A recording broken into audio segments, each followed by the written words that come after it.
आप सभी का आपका अपने चैनल वीके ऑनलाइन क्लास में। तो आज की इस वीडियो में हम लोग बात करने वाले हैं सीटेट प्रैक्टिस सेट नंबर 5 में, जो कि बाल विकास एवं शिक्षण शास्त्र से लिया गया प्रश्न है। तो इसमें हम लोग दोस्तों देखेंगे बहुत सारे महत्वपूर्ण प्रश्नों को और कुछ ऐसे प्रश्नों को भी देखेंगे जो विगत वर्षों में पूछा गया है। तो आइए दोस्तों, बिना देरी के वीडियो को स्टार्ट करते हैं और देखते हैं आज का प्रश्न।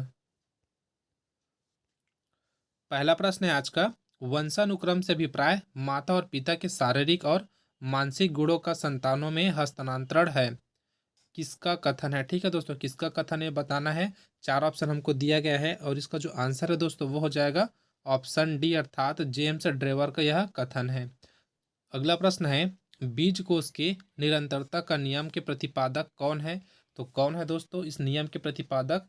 तो इसका जो आंसर है दोस्तों वो हो जाएगा ऑप्शन ए ही, बीजमैन। इसी के नाम पर ही दोस्तों बीज कोश का जो नियम है इसको रखा गया है। अगला प्रश्न देखिए है, मानव व्यवहार का विकास निम्नलिखित में से किस पर निर्भर करता है?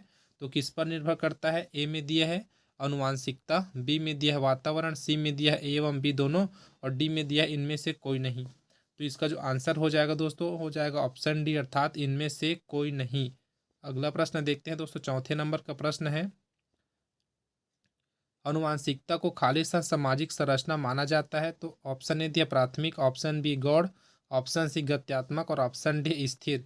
तो इस प्रकार जो इसका आंसर हो जाएगा दोस्तों वो हो जाएगा ऑप्शन बी, अर्थात गौड़। ठीक है दोस्तों, तो खालिस्तान में क्या आ जाएगा? गौड़ सामाजिक संरचना माना जाता है। अगला प्रश्न देखते हैं, पांचवें नंबर का प्रश्न है, निम्नलिखित में से कौन सा मुख्य रूप से अनुवांशिकता संबंधी कारक है?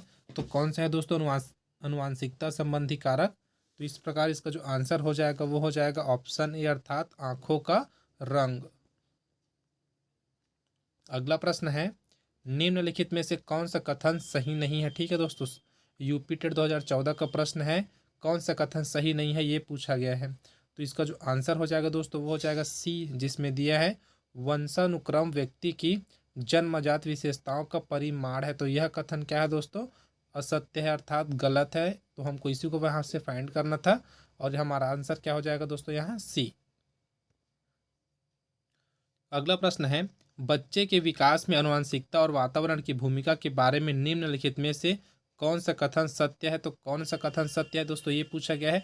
इससे पहले हम लोग एक क्वेश्चन देते जिसमें पूछा था कौन सा कथन सत्य नहीं है, इसमें बताना है कौन सा कथन सत्य है। तो इसका जो आंसर है दोस्तों वह है ऑप्शन ए। अगला प्रश्न देखते हैं, 8वें नंबर का प्रश्न है जो कि सी टेट 2013 में पूछा गया प्रश्न है। ठीक है दोस्तों, याद रखिएगा। प्रश्न दिया है, बच्चों में सीखने और सुनने के लिए अधिगम योग्य वातावरण के लिए निम्नलिखित में से कौन उपयुक्त है?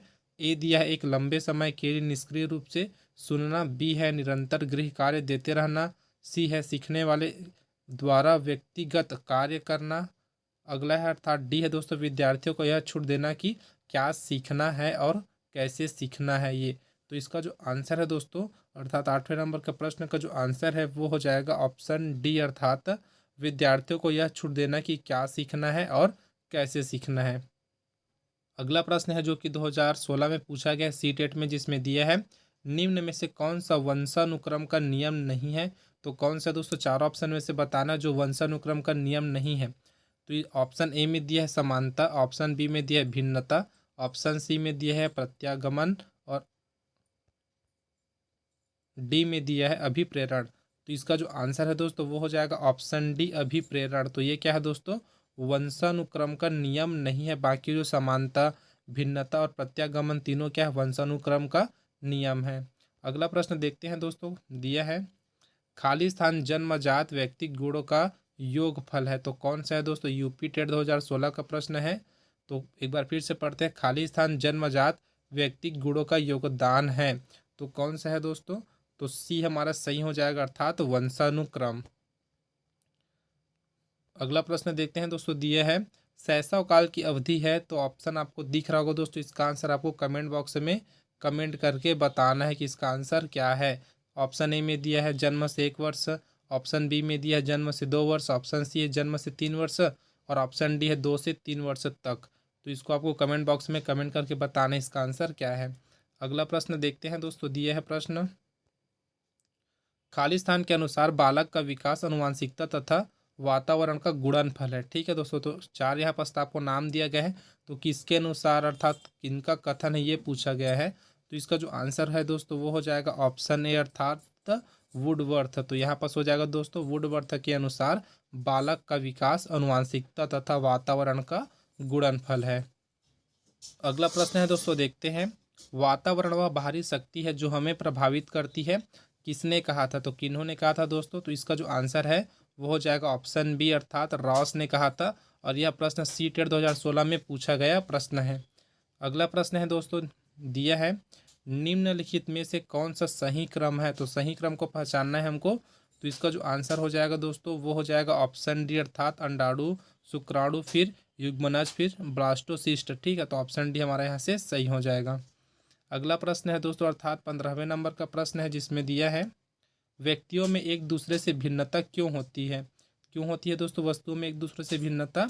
तो वंशानुक्रम और वातावरण के बीच अन्योन्य क्रिया के कारण। तो ऑप्शन सी हमारा यहाँ सही हो जाएगा।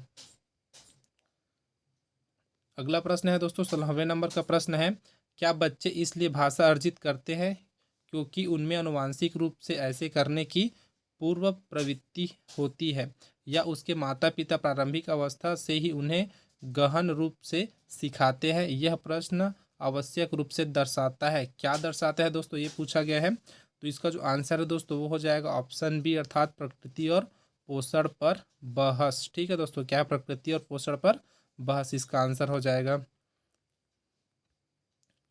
अगला प्रश्न है, मानवीय विकास में आनुवांशिकता एवं परिवेश की भूमिका के संदर्भ में निम्नलिखित में से कौन सा कथन उचित है? ठीक है दोस्तों, कौन सा कथन उचित है ये पूछा गया है। तो आप लोग पढ़ सकते हैं इसको आराम से वीडियो को रोक करके। तो इसका जो आंसर है दोस्तों वो हो जाएगा ऑप्शन सी अर्थात विकास के विभिन्न क्षेत्रों में आनुवांशिकता एवं परिवेश का सापेक्षिक प्रभाव परिवर्तनशील है। ठीक है दोस्तों, क्या है? तो सापेक्षिक प्रभाव परिवर्तनशील है, ये बोला गया है यहाँ से। तो इसका हमारा जो आंसर हो जाएगा वो हो जाएगा ऑप्शन सी। अगला प्रश्न है, बच्चों के व्यवहार को समझने के लिए विद्यार्थियों के घर के वातावरण का महत्वपूर्ण स्थान है तथा इससे प्राप्त सूचना को प्रभावशाली शिक्षा शास्त्र के निर्माण से जोड़ा जा सकता है। यह तथ्य अधिगम के किस सिद्धांत से संबंध है? ठीक है दोस्तों, तो बताना है। ये प्रश्न पूछा गया सीटेट 2014 में। और इसका जो आंसर है दोस्तों वो हो जाएगा ऑप्शन बी अर्थात पारिस्थितिक। ठीक है दोस्तों, क्या है? तो ऑप्शन बी हमारा यहाँ सही हो जाएगा। 19वें नंबर का प्रश्न है, मानव व्यक्तित्व परिणाम है। ठीक है, तो ए दिया है केवल अनुवांशिकता का, बी दिया है पालन पोषण और शिक्षा का, सी दिया है अनुवांशिकता और वातावरण की अंतःक्रिया का, और डी दिया है केवल वातावरण का। तो इसका जो आंसर है दोस्तों वो हो जाएगा ऑप्शन सी अर्थात अनुवांशिकता और वातावरण की अंतःक्रिया का। अगला प्रश्न देखते हैं दोस्तों, 20वें नंबर का प्रश्न है, सीटेट 2014 में पूछा गया प्रश्न है, जिसमें दिया है निम्नलिखित में से कौन सा कथन सत्य है? ठीक है दोस्तों, कौन सा कथन सत्य है बताना है। ए में दिया है गोद लिए गए बच्चे का वही बुद्धि लब्धि होता है जो गोद लिए गए उसके सहोदर भाई बहनों का होता है। तो यह कथन तो यहीं से गलत हो जाएगा दोस्तों, क्योंकि सबका जो आईक्यू होता है वो क्या होता है? अलग अलग होता है। अगला देखते हैं, बी में दिया है अनुभव मस्तिष्क के विकास को प्रभावित नहीं करता। तो ये कथन भी गलत है, हमको यहाँ सत्य कथन देखना है दोस्तों। तो ए और बी तो कैंसिल हो गया। अगला है विद्यालयीकरण का बुद्धि पर कोई प्रभाव नहीं पड़ता। तो ये भी गलत है दोस्तों, इसका बहुत ज़्यादा प्रभाव पड़ता है बुद्धि पर। तो एक कथन बचा है जिसमें दिया है अनुवांशिक बनावट व्यक्ति की परिवेश की गुणवत्ता के प्रति प्रत्युत्तरात्मकता को प्रभावित करती है। तो यह कथन हमारा सही हो जाएगा दोस्तों, अर्थात ऑप्शन डी हमारा यहाँ सही हो जाएगा। अगला प्रश्न है 21वें नंबर का प्रश्न, जो कि यूपी टेट 2016 में पूछा गया प्रश्न है। इसमें दिया है दोस्तों, सामान्य पुरुष में एक से वाई गुणसूत्र होते हैं जबकि सामान्य महिला में होते हैं। तो कौन से गुणसूत्र होते हैं दोस्तों महिलाओं में, ये पूछा गया है। तो इसका जो आंसर हो जाएगा दोस्तों वो हो जाएगा ए अर्थात एक से गुणसूत्र होते हैं महिलाओं में।